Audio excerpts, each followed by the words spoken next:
Oh, yala kalaba ishibiola kalaba yalaba yalaba yalaba.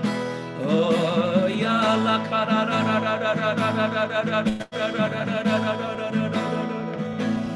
Oh, yala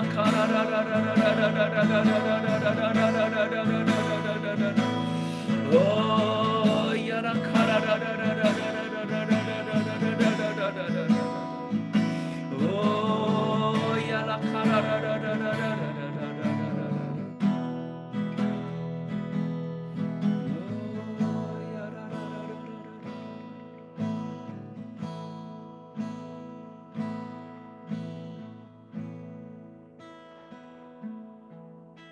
오늘도 주님의 그 눈동자이신 그 이스라엘을 향하여서 주님의 눈동자가 향하고 계시는 그 주님,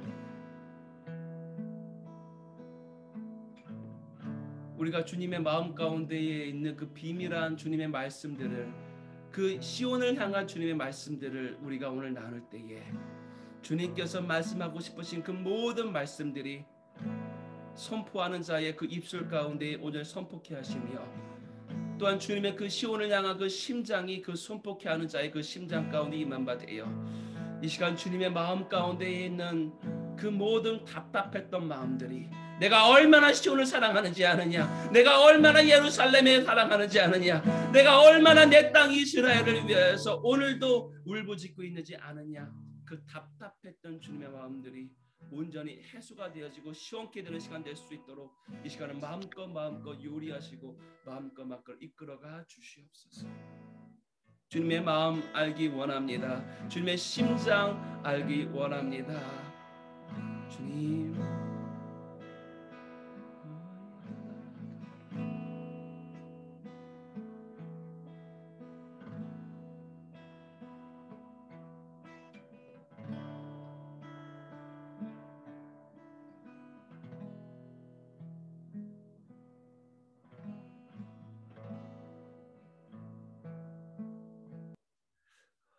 할렐루야.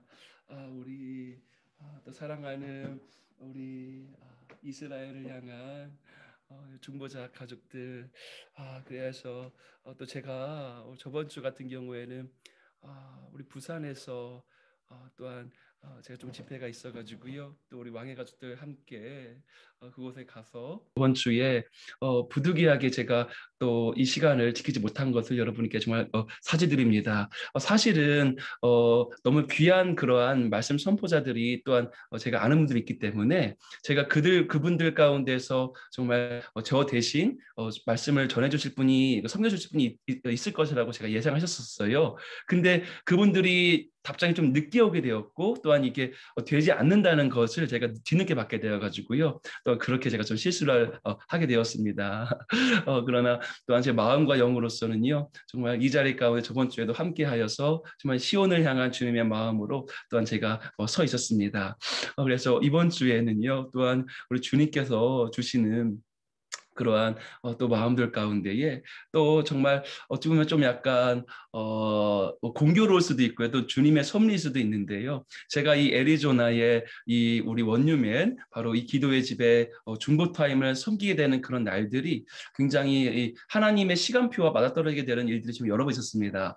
저 예전에 한번 바로 이제 우리 홀로코스트 메모리얼 데이 바로 그 날에 또 제가 말씀을 전하게 되었고, 근데 공교롭게도 주님께서 주신 그 메시지가 바로 그 정확하게 맞는 메시지였고 여러 번이 그 사건이 있었는데 또한 오늘 또한 바로 여러분이 알고 있는 바로 이제 또 시간에 따라서는요 이미 지금 14일이 된 곳도 있고 아직 13일인 것도 있죠. 한국은 아직 13일인데요. 바로 5월 14일 바로 이스라엘의 바로 건국일이 이제 바로 우리 되게 되었습니다. 또한 그날 가운데 또한 제가 이렇게 또 하나님께서 주시는 그런 음성을 또 나누게 된 것이 바로 또 주님의 섭리와 또 경륜인 것 같아요.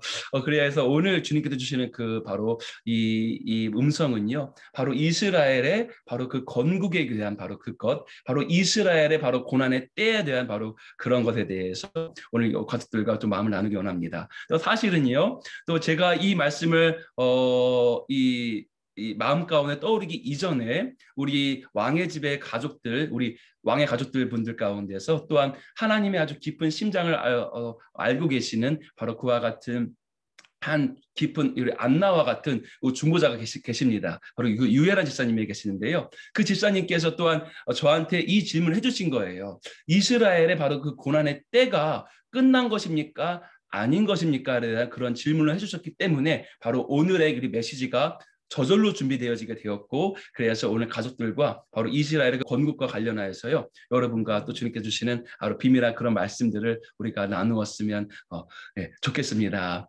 할렐루야. 그리하여서 여러분 어떻게 생각하십니까? 바로 여러분 바로 얼마 전에도 바로 이제 여러분이 다 알고 있다시피 바로 이제 하마스가 쏘아올린 그 로켓 때문에 이스라엘 가운데에 여러 사상자가 있게 되고요. 또한 제 영적인 멘토 중에 한 분이 바로 우리 이스라엘에서 지금 선교사님들의 바로 이 걱정과 고민이 무엇인지 아시죠? 바로 그것은 바로 비자 문제입니다. 비자 문제 때문에 그렇게도 고생하는데 하나님의 아주 이 섭리 가운데에 하나님께서 그분을 이스라엘 가운데 반드시 두어서 쓰셔야만 했기 때문에 비자가 나온 게 아니에요. 저는 안 나왔는데 이 어떠한 하나님의 섭리와 경륜 가운데 그분이 이스라엘을 나올 수가 없어요.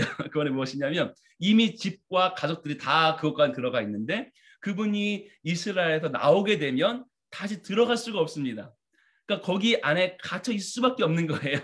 그와 같은 아주 좀 이상한 케이스가 벌어지게 돼가지고요. 그래서 제가 존경하는 우리 이제 제 그 멘토 중에 한 분이 계속 한국인 선교사님이십니다. 근데 그곳에서 계속 지금 이렇게 계십니다. 그런데 지금 그분이 섬기고 있는 그러한 또한 지역 가운데 리숀 레지온이라고 리숀 레쉬 바로 머리와 시작이죠. 그리고 레지온입니다. 지온의 시작, 지온의 머리인 곳. 그래서 그 리숀 레지온이라는 도시에서요 이스라엘의 모든 것들이 시작되게 되었어요. 처음 우물이 거기서 터지게 되었고 처음 수상이 그곳에서부터 배출되게 되었고 다 첫 번째 지온의 시작이기 때문에 바로 리숀 레지온에서 바로 이제 그 지역을 또한 제가 존경하는 그 선교사님께서 그곳을 섬기고 계시는데요. 그런데 바로 그곳에서도 지금 사상자가 나왔습니다. 바로 이와 같이 지금 하마스가 쏘아 올린 바로 로켓 때문에 이스라엘 가운데 이와 같은 여러분이 알고 있는 바로 이 슬픔과 애국의 일들이 지금 나아가고 있는데, 그렇기 때문에 바로 우리 유에런 집사님의 바로 질문이 그것이었습니다. 조 목사님, 이스라엘의 고난의 때가 끝난 것입니까? 아니면 계속 이어지고 있는 것입니까? 바로 그것이 우리 유에런 집사님의 질문이었습니다. 여러분 어떻게 생각하십니까? 여러분 우리가 이것을 우리가 오늘 우리들의 생각이나 우리들의 마음이 아니라 바로 성경적으로 바로 이것을 풀어 나가기 우리가 원합니다. 여러분 그래야 해서요. 여러분 사실은요. 여러분 이미 모두가 잘 알고 있는 그런 성경 구절일 테지만요. 우리가 이것을 한번 살펴보기 원해요. 사실은 이스라엘을 사랑하는 모든 우리 가족들이 알고 있는 구절이지만요. 바로 이사야 40장의 1절과 바로 2절입니다. 이사야 40장의 1절과 2절입니다. 제가 읽어보겠습니다. 너희 하나님이 가라사대 너희는 위로하라 내 백성을 위로하라. 너희는 정다이 예루살렘에 말하며 그것에게 외쳐 구하라. 그 복역의 때가 끝났고 그 죄악의 사함을 입었느니라. 그 모든 죄를 인하여 여호와의 손에서 배나 받았느니라 할지니라. 여러분 모두가 알고 있는 바로 이스라엘의 모든 중보자들이 잘 알고 있는 이 구절 가운데에 바로 말하고 있는 것은 무엇이냐면 이스라엘의 바로 복역의 때가 끝났음을, 그 죄가 사함을 받았음을 이야기하고 있는 것입니다. 그런데 바로 이곳 가운데 재미있는 표현이 있죠. 바로 여호와의 손에서 어떻게 배나 징벌을 받았느니라. 바로 이 부분입니다. 배에 해당하는 징벌, 배에 해당하는 징계. 여러분이 바로 이제 이 애리조나 가운데에서 이 원유맨 기도회에서 제가 나누었던 그런 말씀들을요. 오랫동안 들어오신 분들 혹은 처음 들어보신 분들은 또한 처음부터 들으셨던 분들은 좀 아시겠지만요. 바로 이 배에 해당하는 형벌이 바로 이스라엘을 이해할 수 있는 바로 키 포인트 중에 하나입니다. 근데 안타깝게도 아마도 이제 우리 이 그 첫 번째 제 그 설교가 여기서 아마 녹화가 안 된 것 같아요. 사실 그것이 제일 중요한 포인트거든요. 이스라엘을 위해서 중보하는 모든 중보자들이 반드시 알아야만 하는 그런 중보 포인트가 바로 이 배에 해당하는 형벌입니다. 문제는 이것입니다. 그분은 공의와 공평의 하나님이십니다. 얼마나 공평과 공의로우신 하나님이신지 그분께서 앉아있는 보좌의 그 기초가 공평과 정의라고 얘기합니다. 공의의 하나님이신데 그 공의라는 것이 얼마나 무시무시한 것이냐면 바로 이 공의를 설명할 수 있는 대표적인 제일 좋은 구절 중에 하나가 바로 레위기나 바로 토라 가운데 적혀져 있는 바로 이것입니다. 바로 그것이 무엇이냐면요. 눈에는 눈, 이에는 이로 할지니라. 너희가 죄를 지어서 그 죄에 대한 너희가 대가를 줄 때에 눈에는 눈, 이에는 이로 할지니라. 그것이 무엇이냐면요. 제가 만약에 어떠한 사람의 눈을 상하게 했어요. 제가 눈을 멀게 했습니다. 그러면 눈에는 눈, 이에는 이로 할지니라. 그 표현이 무엇이냐면 정확하게 내가 남한테 상해를 입은 그만큼 제가 만약에 이빨을 2개 나가겠다면 정확하게 저도 2개를 상하게만 하는 것입니다. 그것이 공의예요. 정확한 공의, 조금의 더도 아니고 덜도 아니고 바로 죄를 지은 만큼의 그만큼의 형벌을 받는 그것이 바로 공의인 것입니다. 여러분 이것이 무시무시한 것인 것 같지만요. 바로 이것이 여호와의 속성이고요. 오히려 이 공의가 치러지게 되었을 그때에 우리는 기쁨을 누리게 되는 것입니다. 공의라는 것이 사실 여러분은 슬픈 것이 아니에요. 무시무시 막 우리를 억누르는 것이 아닙니다. 예를 들어 봅시다. 제가 만약에 여러분의 아들, 딸을요, 막 팔을 부러뜨리고 막 다리를 막 절개하고 심지어 제가 여러분의 아들, 딸을 살해해 버렸어. 그런데 그 도시에 바로 이 재판장에 와가지고요, 우리가 이거 은혜로 넘어가도록 해요. 에이 집사님, 에이 장로님, 이 조경모사 불쌍하잖아요. 그러니까 우리 은혜로 그냥 넘어갑시다. 은혜로 대충 넣고 넘어갑시다. 만약에 그 도시의 재판장이 이와 같이 재판한다면요, 여러분 마음 가운데 그 분노와 그 억울함이 사무치게 될 것이고, 또한 동시에 그 도시는 1년도 가지 않아서 지옥과 같이 된 그런 도시가 되어져 버립니다. 왜냐하면 우리 가운데 있는 이 죄성으로 말미암아요, 모두가 마음대로 하고 싶은 대로 사람에게 상해를 입히고 도둑질하고 하는데 모든 것이 은혜로 덮어지기 때문에 아무런 징벌을 받지 않은 거예요. 은혜로 덮고 넘어가는 것입니다. 여러분, 그렇기 때문에요, 공의라는 것은요 기쁜 것이에요. 공의라는 것은요 여호와의 보좌의 기초입니다. 하나님의 나라는요 공의가 기초인 것이에요. 공의가 무너진 것은요 하나님의 나라가 아닙니다. 예수와의 십자가도요 공의가 눈물 짜내게 하는 심파극에 불과한 것입니다. 그러나 주님의 나라가 공의의 나라이기 때문에 예수의 십자가가 진짜 우리 가운데에 가치가 있어지게 되는 것이에요. 예수님이 우리를 사랑한다는 그 사랑이 우리 가운데 눈물 나는 심파극일 뿐이 아니라 진정한 우리를 살리는 그 생명이 되는 이유는 무엇이냐면, 내가 지은 그 대가를 합당한 공의가 치러져야만 하는데, 죄의 삭은 사망이기 때문에 우리가 죽어야만 하는데, 우리가 진짜 죽어야만 하는데, 그 합당한 정확한, 더도 아니고 덜도 아니고 정확한 그만큼의 공의의 대가가 치러져야만 하는데, 그 공의의 대가를 예수님이 대신 치렀기 때문에 예수의 사랑이 우리 가운데에 실제가 되어지게 되는 것입니다. 공의는 무너지지 않아요. 사랑이 공의를 이긴다, 이런 표현 절대 없습니다. 결코 성경에 이런 표현 없어요. 공의가 오히려 더해질수록 사랑이 우리 가운데 더 많이 계십니다. 여러분 이해되십니까? 공의가 사랑을 덮는다, 이런 표현 성경적이지 않은 표현이에요. 주님의 이 공의를, 주님의 나라를 무너뜨리는, 주님의 보좌를 무너뜨리는 표현인 것입니다. 공의가 더 설수록 오히려 사랑이 더 계시되는 나라가 하나님의 나라인 것입니다. 여러분 이해되시죠? 바로 그러하기 때문에 바로 이 공의라는 것, 그런데 이 무시무시한 것이 바로 여호와의 법칙이고 하나님의 나라인 것인데, 주님께서 이스라엘을 향해서 이스라엘이 지은 죄만큼만 징벌하시는 것이 아니라 어떻게 징벌하셨다고요?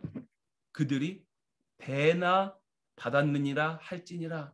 이상하지 않습니까? 여러분 이에 대한 해답을 궁금하신 분들은요, 우리 제 첫 번째 설교를 제가 녹화되지 않았지만요 나중에 한번 올리겠습니다. 가장 중요한 포인트예요. 짧게만 말하자면요, 이스라엘의 이 징벌에는요, 그 2000년 동안 떠돌이 생활하면서 가는 곳마다 이 핍박을 받았던 이 이스라엘의 배에 해당하는 징벌에는요 바로 대속적인 형벌이 포함되어 있는 것입니다. 그 대속이 무엇이냐면요, 바로 이방인인 우리가 예수와를 믿게 되기 위한 대속적인 죽음인 것이에요.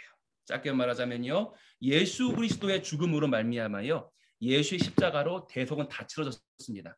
단번에 드려진 영원한 제사로 이제 또 다른 대속의 제사가 필요 없어요. 이제는 양과 염소를 잡을 필요가 없습니다. 그런데 주님께서는 그 예수의 십자가의 대속이 얼마나 가치 있는가를 우리 가운데에 계시하기 위해서, 여러분 다 알고 있잖아요. 바로 순교자의 그 피가, 그 대속의 피가 흘려지게 되었을 그때 그 땅 가운데 부흥이 임한받아요.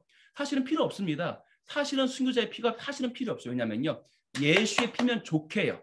그러나 주님의 섭리 가운데에 바로 예수의 십자가가 얼마나 가치 있는가를 우리 가운데에 계시하여 주시기 위하여서 주님께서 순교자의 그 피의 그 대속, 혹은 선교사님들의 그 눈물과 피, 눈물과 땀, 우리도 마찬가지입니다. 여러분 사실은요, 정말로 엄밀하게 말하면요, 법칙적으로 말하면요, 우리가 이스라엘을 위해서 눈물을 흘릴 필요 없어요. 왜입니까? 예수의 피가 다 이뤘어요. 그렇기 때문에 우리가 선포하면 되는 것이야. 그러나 그렇지 않죠.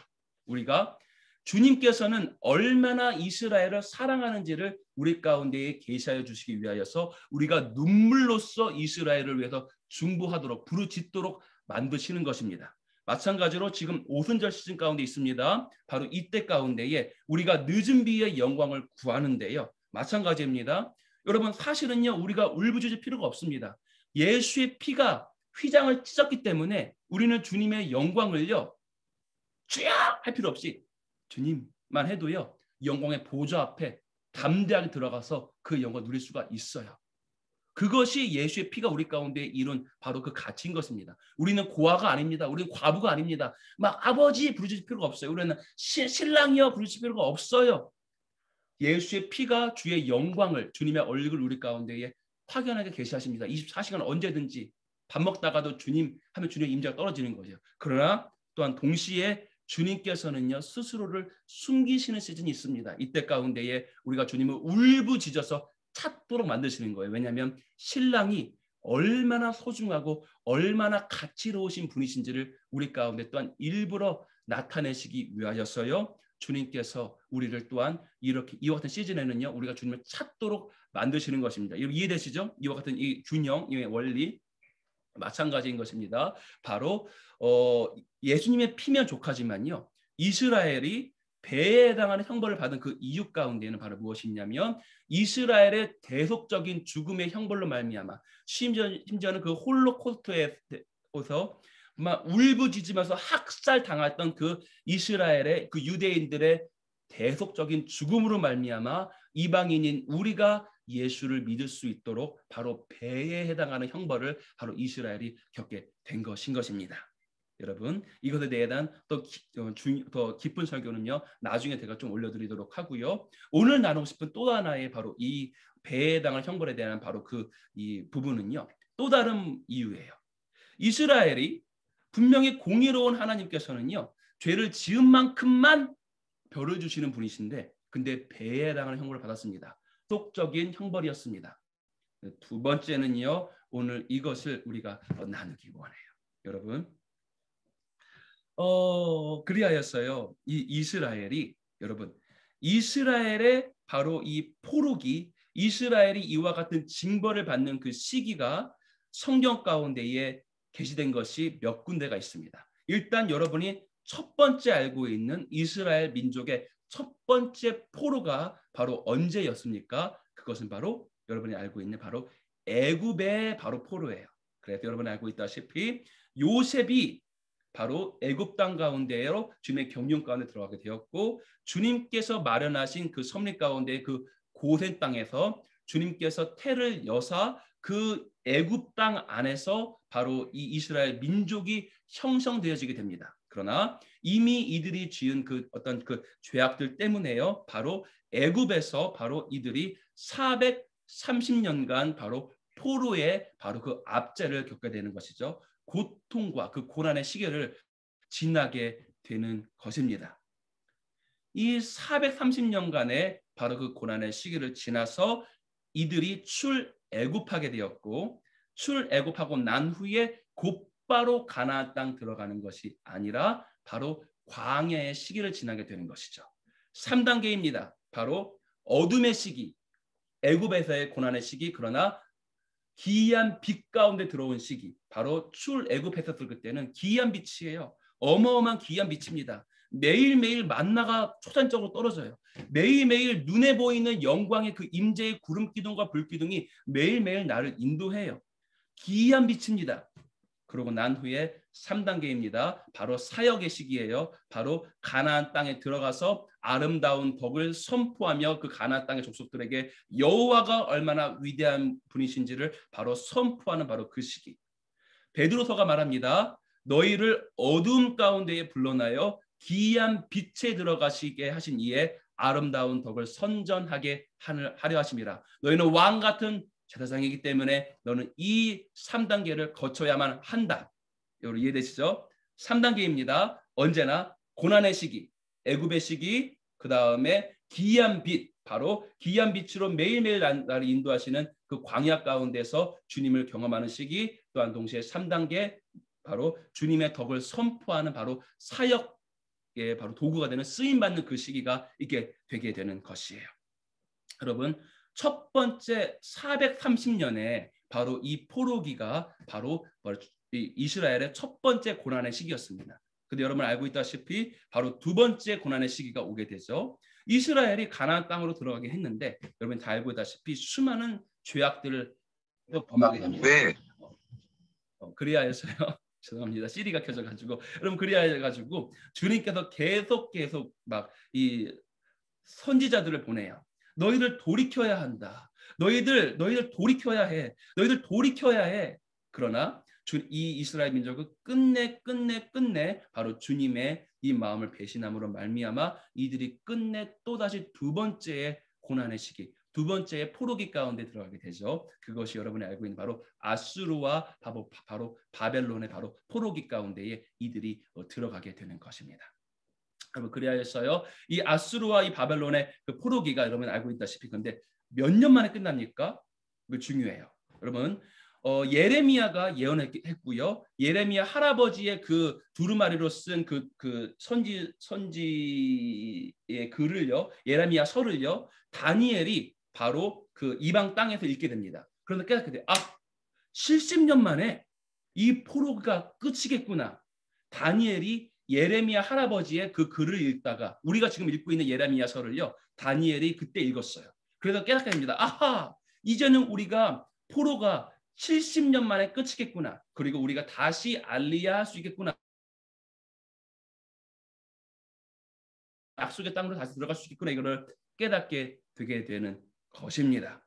그래야 해서 70년 만에 바로 이 포로가 끝이게 되고 이제 다시 이들이 알리야, 바로 출바벨론 하여서 약속의 땅으로 다시 들어오게 되는 것이죠. 근데 여러분, 이 알리야한 이스라엘 민족들이 남유다와 북이스라엘 지파가 다시 돌아오게 되었습니다. 그러나 이들이 그 지역 가운데에서 올바로 행했을까요? 안 했을까요?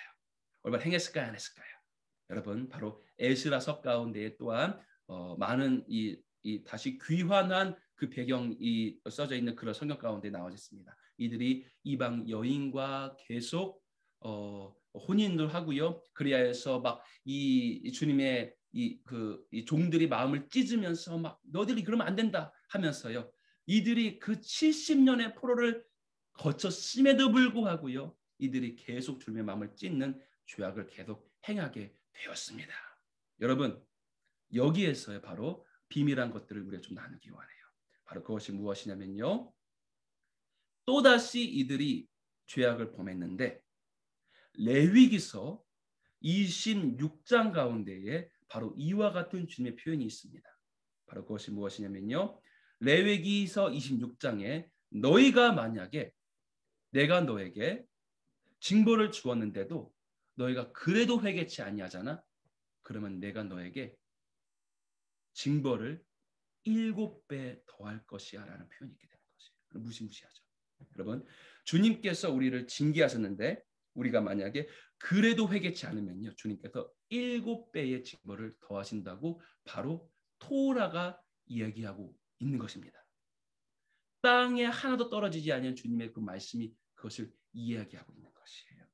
여러분, 그렇다면 이스라엘이 7배의 바로 징벌을 받아야만 하는 것이 바로 토라의 원칙인 것인데 이스라엘인 뭐의 어느 만큼의 7배를 받아야만 할 것일까요? 여러분, 이것에 대해서 오늘 우리가 나눠보기 원합니다. 여러분, 430년의 포로기는요, 여러분 잘 알고 있는 바로 바벨론의 포로기였습니다. 그런데 여러분이 성경을 자세히 하나하나 한 절 한 절 토라와 선지서와 또한 레위임을 또한 이 케투빔을요, 여러분이 아주 자세히 참고하고 나면요, 여러분이 하나님의 말씀을 비밀한 것들을 더 많이 얻게 되는 것이에요. 바로 에스겔서 가운데 바로 이것을 말하고 있습니다. 에스겔서 4장 5절 6절을 보겠습니다. 에스겔서 4장 5절 6절입니다. 사실은 제가 이걸 화이트보드로 하면 좋을 텐데 아직은 우리가 그걸 마련하지 않았어요. 자, 에스겔서 4장 5절 6절입니다. 그럼 제가 읽어보겠습니다. 내가 그들의 범죄한 횟수대로 내게 날수를 정하였나니 곧 390일이니라. 너는 이렇게 북이스라엘 족속의 죄악을 담당하고 그 수가 차거든 너는 우편으로 누워 남유다 족속의 죄악을 담당하라. 내가 너에게 40일로 정하였나니 1일이 하루가 1년이니라. 여러분 이해되십니까? 바로 북이스라엘의 심판의 횟수는 391인데 1일이 1년이니라 했기 때문에 바로 390년인 것이에요. 또한 동시에 남유다의 바로 심판의 횟수는요 40일 40년인 것입니다. 390 플러스 40은 40은 430년인 것이죠. 여러분 이해되십니까? 북이스라엘과 남유다의 심판의 횟수를요 주님께서는요 바로 430년을 바로 선고하셨습니다. 그리고 주님께서는요 에스겔서 가운데에 북이스라엘과 남유다가 한 막대기가 되리라.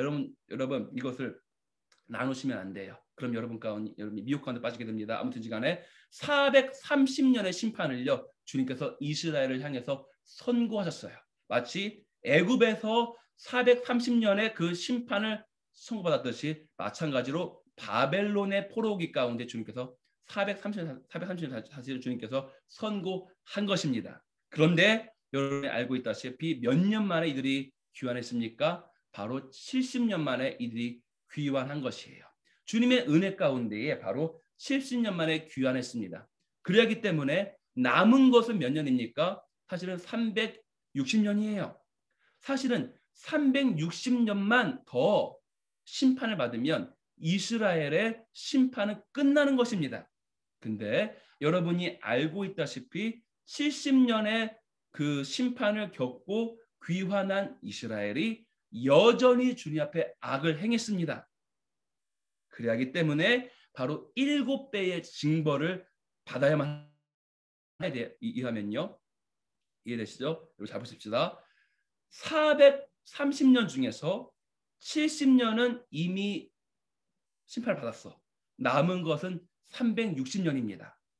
360년에 남은 거에 7배의 형벌을 받는 것이 눈에는 눈, 이에는 이, 바로 공평과 공의의 하나님의 법칙이신 거예요. 여러분 이해되시죠? 그리하기 때문에 바로 주님께서는요. 남은 360년에 바로 7배 계산하면요. 2520년입니다. 2520년의 그 심판을 이스라엘에게 다시 선고해 버리시고 맙니다. 이것이 비밀이에요. 숨겨져 있지만 이제는 주님의 숨겨진 것들 다 우리 가운데 드러난 때 가운데 있습니다. 여러분, 이스라엘이 70년의 형벌을 마치고 다시 귀환한 바로 그때부터 360 곱하기 7, 2520년의 심판이 더 남게 된 것이에요. 여러분, 이것을요 제가 계산한 바로 그 표를 나중에 올려드리겠습니다. 놀라운 계시가 바로 오늘 이스라엘 건국날인데요. 놀라운 계시가 숨겨져 있습니다. 바로 그것이 무엇이냐면요. 이스라엘이 귀환하였던 BC 536.4년 이때부터요. 2520년이 지나면요. 이스라엘의 징계가 끝나는 거야. 맞습니까? 맞습니다. 그런데요. 2520년을요. 날수로 계산하면요. 성경에는요. 1년이 정확하게 창세기 7장 11절과 또한 계시록 11절 3절 가운데에 바로 성경의 1년은 365일이 아니라 바로 360일이라고 성경이 말하고 있습니다. 2520년 곱하기 바로 361을 곱하면요. 바로 97,200일이 나오게 돼요. 정확하죠? 97,200일입니다. 다시 말하면 이스라엘이 귀환한 BC 536.4년 때부터 97,200일이 지나면 이스라엘의 심판이 끝나는 것이에요. 97,200일을요. 지금 우리가 쓰고 있는 이 태양력으로 바로 365.25일입니다. 태양력은요. 1년이 사실은요. 여러분 알고 있다시피 이것으로 나누게 되면요. 바로 2483.3년이 나오게 돼요. 다시 얘기하면 BC 536.4년부터 2483.3년이 지나게 되면 바로 이스라엘의 심판이 끝나게 되는 것입니다. 그리하여서요. 2483.3 빼기 536.4를 하게 되면요. 1947.5가 나오게 돼요. 그리고 1947점 그리고 5월이 나오게 됩니다. 계산하기 5월. 그런데 AD와 BC 사이에는요. 0년이 없죠. 그렇기 때문에 1년을 더해야 되는 거예요. 이해되십니까? 이걸 더하면 정확하게 1948년 5월 그리고 14일이 나오게 됩니다. 이해되십니까? 이스라엘에 주님께서 정한 그 기한, 아까 우리가 읽은 그 배에 해당하는 형벌, 이사야 40장에 얘기하는 그 배에 해당하는 형벌의 바로 두 번째 의미는 무엇이냐면요, 이들이 7배의 형벌을 받은 것이에요. 레위기 말씀대로 말미암아 이스라엘이 바로 7배에 해당하는 형벌을 정확하게 받자마자, 그때가 정확하게 차자마자 1948년 5월 14일에 이스라엘이 건국되어지고 맙니다. 저는 믿습니다. 분과 초마저도 주님께서 정확하게 계산하셨다고. 왜냐하면 주님은 눈에 있는 눈, 이에 있는 이, 어마어마한 무시무시하게 바로 공의로우신 분이시기 때문에. 여러분 마찬가지입니다. 이스라엘의 회복도 그리하고요. 성전 파괴는요, BC 587년에 일어났습니다. 그로부터 70년이 지나기 때문에 BC 517년으로 계산하면 되는 거예요. 마찬가지로 계산하게 되면요, 1967년이 나오게 돼요. 성전이 파괴된 지 정확하게 그 7배에 해당하는 형벌이 끝인 후에 1967년에 이번에는 예루살렘이 회복되게 됩니다. 이것 가운데서 우리가 한 가지 알 수 있는 것은 무엇이냐면요, 주님은요, 무시할 정도로 공의로우신 분이십니다. 무시할 정도로 공의로우신 분이시에요. 정말 그분의 공의를 한번 느껴보면요, 내 온몸이 처절하게 떨릴 정도로 공의를 정말 한번 제대로 경험해 보신 분이라면, 제가 사실은요, 전철을 타고 어디를 마치고 집에 돌아오는 가운데 이 계시가 부어진 것이거든요. 이거 한 10몇 년 됐습니다. 공의가 갑자기 제 온몸가는 전율이 흐르면서 공의라는 것이 막 깨달아지기 시작하는데요, 제가 미치는 줄 알았습니다. 여러분, 이게 계시로 깨달아져야 되는데요, 주님의 공의라는 것이 무시해요. 우리가 작게 행한 작은 실수마저도 그거에 합당한 공의가 치러지게 됩니다. 무시할 정도로 공의해요. 그런데 여기서 끝이지가 않아요. 그분이 얼마나 무시한 분인지가 공의가 깨달아지고 난 후에는요, 이것이 의미하게 됩니다. 그 공의로우신 분께서 예수의 십자가가 나한테 어떤 의미인지가 내 안에, 내 온 몸을 떨리게 하는 전율로서 임하게 돼요. 예수의 십자가가 이전까지는 날 너무 사랑하시는 주님, 온몸을 찢어 죽으신 나를 주님, 나를 사랑하시는 주님, 나를 이만큼 사랑하시는구나, 나를 사랑하시는 정도로부터만 깨달아지게 됐는데, 눈물 나는 심파극이었는데, 공의가 깨달아지고 난 후에는요, 예수는 죽을 수밖에 없었어. 예수의 십자가는요, 치러질 수밖에 없는 것입니다. 그러고 난 후에는요, 예수의 사랑이 어떠한지가 내 마음 가운데 더 임하게 돼요. 공의가 깨달아지는 만큼 예수의 사랑이 공의를 이기지 않습니다. 그와 같은 표현은 무너지는 거예요. 바로 그것이 보좌의 기초예요. 그런데요, 만약에 인자가 공의를 이겨버리면, 인자가 더 길잖아요. 그러면 주님의 보좌가 끼우뚱끼우뚱거리는 거예요. 이렇게 인자가 더 기니까. 그게 아니에요. 주님의 원칙은 그것이 아닙니다. 인자와 공의가 똑같아요. 그 의자의 기초가, 그 의자의 다리가 하나는 인자고 하나는 공의인데, 그것이 똑같은 것이에요. 공의가 깨달아질수록 주님의 사랑이 내가 더 부어지게 됩니다. 여러분 가운데 이런 분들 있잖아. 난 예수의 사랑해. 나 좋아해. 근데 예수의 사랑 가운데 내가 미치지는 않아. 예수의 사랑 때문에 내가 미쳐가지고 헌신되어지진 않아. 예수님 날 사랑하시는 분, 은혜 좋아. 근데 예수님을 위해서 내가 내 삶을 드리게 되지는 않아. 미시 파트가 세닥하죠. 감사합니다. 여러분, 왜 그렇게 되는지 아십니까? 왜 주님의 사랑 가운데 미쳐가지고 여러분의 삶을, 공의가 안 깨달아져서 그래요. 공의가 깨달아지면요, 이분의 사랑 가운데 미쳐서, 여러분 공의가 깨달아진 만큼요, 이분의 사랑을 우리가 더 경험하고요, 이 사랑 가운데 눈 돌아가 버려서 여러분의 인생 전부를 주님께 내어 드리게 되어져 있습니다. 주님은 무시무시할 정도로 이미 수천 년 전에 말씀해 주신 그 토라의 말씀을요, 수천 년 이후에도 눈에 놓는 이해는 이대로 이루시는 분이십니다. 그분은 공의의 하나님이신 것이에요. 이스라엘의 7배에 해당하는 형벌을 정확하게, 분과 초마저도 정확하게 지키시는 분이 바로 그분인 것입니다. 반면에 여러분이 그분의 공의를 깨닫게 되면 예수의 사랑 가운데 미칩니다. 사랑 가운데 미치는 거예요. 여러분의 인생 전부를 그분의 사랑 가운데 메인바디여서 감고 나는 주님의 사랑을 따라서요. 여러분 뭐 선교지 못 나간다 이런 말 안 나옵니다. 내가 순교하지 못한다 이런 말 안 나와요. 내 목숨을 주님께 내어 드리게 되어져 있어요. 그분의 공이 깨달아진 만큼 여러분 그리하여서요. 이 7배에 해당하는 형벌 바로 주님의 공이라는 그것 또한 동시에요. 바로 이것입니다. 이스라엘의 복역의 때는 끝났습니다. 이스라엘의 심판의 때는 끝난 것이에요.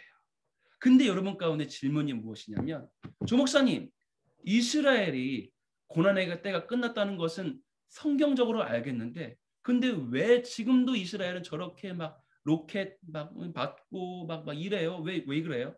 여러분 잘 보십시다. 지금 이스라엘의 그 고통과 2000년 동안 나라 없이 떠돌아다니면서 가는 곳마다 멸시받고 학살당하고 핍박당했던 그 것과 비교가 됩니까? 여러분 애굽에서의 그 노예 생활의 그 지독한 그 핍박과 광야의 그 고난 비교가 됩니까? 3단계예요. 어둠의 시기, 기이한 빛의 시기, 그리고 아름다운 덕을 서복해 되는 시기인 것입니다. 3단계예요. 이스라엘의 고난의 때는 끝났습니다. 그렇기 때문에 기이한 빛 가운데 들어와 가지고요. 지금 이스라엘이 회복되고 치유되고 있어요. 어마어마한 일들입니다. 여러분, 이스라엘의 6.1 전쟁도 바로 주님의 기이한 빛으로 말미암아요. 이제 갓 생겨나서 총칼도 없는 그러한 아주 지극히 그 연약한 그 나라였는데 인접급은요. 기름 팔아 가지고 어마어마하게 부유한 나라들이야. 근데 이 나라들이 연합군 되어 가지고 이제 생겨난 이 조그만 나라 우리나라의 그 이 뭐 경상도 전라 이 조그만 나라를 연합군이 쳐들어오는데 그걸 다 이겨버리고 그를 물리치고 도리어 예루살렘까지 더 탈환해버리고 말아요. 기이한 빛입니다. 은혜의 때인 것입니다. 그때의 간증들을 보게 되면요, 잘 알고 있다시피 바로 이 중동 연합군들이 쳐들어오는데 대무장한 그러한 최첨단 무기들로 이스라엘 쳐들어오는데 이들이 도망가 버려요. 왜냐면요. 그 조그만 그 이스라엘 총칼도 없는 그 이스라엘을 맞서 싸우러 나왔는데 그들 뒤에 있는 어마어마하게 큰 군대 천사가 모여가지고 중동 연합군들이 으아 그래가지고 다 탱크에서 나와가지고 도망가 버려요. 이와 같은 기이한 빛으로 말미암아 불기둥과 구름기둥으로 매일 지켜주시는 주님의 그 은총으로 말미암아 이스라엘이 회복되고 치유되고 지금 있는 가운데에 있게 되는 것입니다. 그런데 광야는 광야죠. 아직 가나안 땅에 들어가지 아니한 것입니다. 출애굽했지만 어둠에서 기이한 빛 가운데 들어갔지만 아직 광야인 것이에요. 지금 그 시기를 지금 이스라엘이 지나고 있는 것입니다. 여러분 지금 이스라엘 여러분이 사실은 코로나가 터지기 이전 가운데 여러분 정말 열방 가운데에 있는 이 기독교인들이 그 이스라엘 땅을 방문했잖아요. 왜냐면요. 사실은 그런 핍박과 그런 이 공포가 있긴 있지만 사실은 우리가 그냥 이스라엘을 뭐 성지순례하고 예언적인 중보적 여정을 하는 거에 사실 큰 문제는 없어요. 그러니까 열방의 가족들이 이스라엘로 들어오게 되는 것입니다. 마치 지금 남한 땅이 전쟁의 위협이 있다고 얘기는 하는데 사실은 우리는 아무런 문제 없이 살고 있잖아요. 마치 그와 같이요.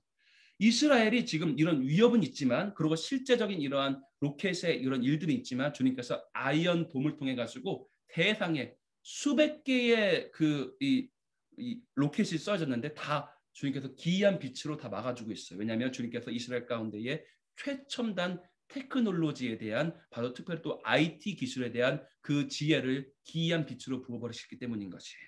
그래서 지금 이스라엘이 지금 이 기이한 빛 가운데 들어가서 바로 광야를 통과하고 있는 애굽은 이미 지났습니다. 출애굽했습니다. 그러나 광야를 지나고 있는 바로 그때 가운데 있는 것입니다. 그런데 우리가 기도할 것은 무엇이냐면 바로 이제 이 이스라엘이 가나안 땅에 들어가게 될 바로 그때 가운데를 우리가 기도하게 될 것입니다. 여러분, 성경이 바로 이와 같이 예언하고 있습니다. 바로 이사야 2장 2절부터 3절입니다. 제가 읽어보겠습니다. 말이래 마지막 때에 여호와의 전의 산, 이 산이 무슨 산입니까? 바로 시온산이에요. 바로 이 시온산이 모든 산 꼭대기에 굳게 설 것이요 모든 다른 작은 산 위에 뛰어나리니 만방이 그리로 모여들 것이라. 이미 이 일이 이루어지고 있습니다. 열방 가운데에서 민족들이 그 성전 산으로 모여들고 있어요. 마리레 여호와의 전의 산, 이 시온산이 모든 산 위에서 바로 높아지고 있는 것입니다. 많은 백성이 가며 이르기를 오라 우리가 여호와의 산에 오르며 야곱의 하나님의 전에 이르자. 그가 그 도로 우리에게 가르치실 것이라. 우리가 그 길로 행하리라 하리니 이는 율법이 시온에서부터 나올 것이요 여호와의 말씀이 예루살렘에서부터 나올 것임이라. 바로 주님께서 이 시온의 회복을 예언함과 동시에 시온이 모든 땅 가운데서 가장 높은 땅이 될 것을, 가장 위대한 땅이 될 것을 주님께서 예언하고 있는 것입니다. 또한 같은 이사야서 가운데 바로 여러분이 제일 좋아하는 구절 중에 하나가 바로 이 재물에 대한 예언이잖아요. 바로 고레스의 그 기름 부음, 막 흑암의 재물. 근데 그 흑암의 재물은 사실은 목적이 있습니다. 이사야 45장 제가 읽어보겠습니다. 3절로 4절이에요.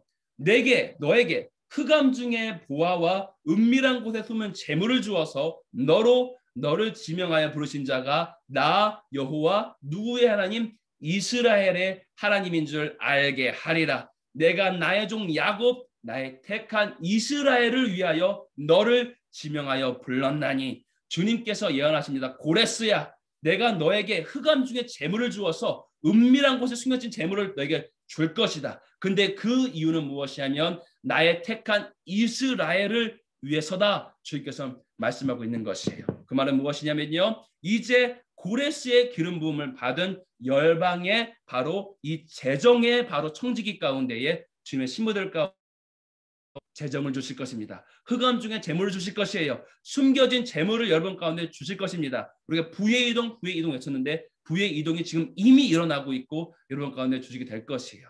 그러나 그것 가운데는 목적이 있습니다. 그것은 바로 내가 택한 나의 종 이스라엘을 위해서 내가 그 재물을 주는 것이다. 주님께서 예언하고 있는 것이요. 그러나 무엇이냐면요, 열방의 재물이 이스라엘 가운데로 몰려들게 될 것입니다. 열방의 재물이 시온으로 몰려들게 될 것이에요. 이미 그러합니다. 여러분, 사실은요, 제가 아직 뭐 유명한 목사도 아닌데 주님의 섭리 가운데에 제가 코로나가 터지기 이전에 바로 예루살렘에서 바로 조찬 기도 모임이 있었습니다. 뭐 이 이스라엘 그 대통령과 또한 국회의원들을 다 모시고 하는 그런 조찬 기도 모임 가운데 제가 또 한국인 대표로 제가 초청이 되어서 또 박전도사님과 함께 또 다른 분들과 함께 제가 다녀올 수 있는 그 은혜를 누렸습니다. 그런데 열방의 그 인사들이, 열방에 있는 그 유명 인사들이 다 시온으로 모여가지고, 물론 대부분이 다 기독교 인사들이죠. 복음주의 기독교인들, 이들이 모여가지고 그렇게 기도해요. 이스라엘에서 그렇게 사랑해요. 그 열방, 여러분이 알고 있는 수많은 그 유명 기독교인들이, 트럼프 대통령은 오진 않았는데 대통령이 직접 친서를 보냈어. 그래서 그 친서에 그 복사한 것들을 우리 다 각자 줬습니다. 열방 가운데에 있는 모든 유명인들이요, 이스라엘의 회복을 위하여서 기도하면서 재정을 보내고 있고 돈을 보내고 있는 바로 그때 가운데 살고 있는 것이에요. 열방을 뒤흔들어서 만국에 있는 은도 금도 주님께서 이스라엘로 지금 몰려들게 하고 있는 바로 그때 가운데에 살고 있는 것입니다. 이스라엘이 복역의 때가 끝났습니다. 7배에 해당하는 형벌이 그쳤습니다. 이제 이스라엘은 고난의 때는 지났습니다. 그런데 이스라엘이 바로 건국됐습니다. 1948년 바로 지금으로부터 몇 년 전이죠? 70몇 년, 아무튼 시간에 이스라엘이 회복되었습니다. 국가적으로 회복되었습니다. 그리고 열방 가운데에 재정이 몰려오고 있습니다. 이스라엘에 여러분 에일락 가면요, 너무 아름다워요. 너무 휴양지입니다. 여러분 막 그 아름다운 도시가 생겨나고 있고, 특히 텔라비브요, 여러분 아주 최첨단 그런 테크놀로지들이 막입니다.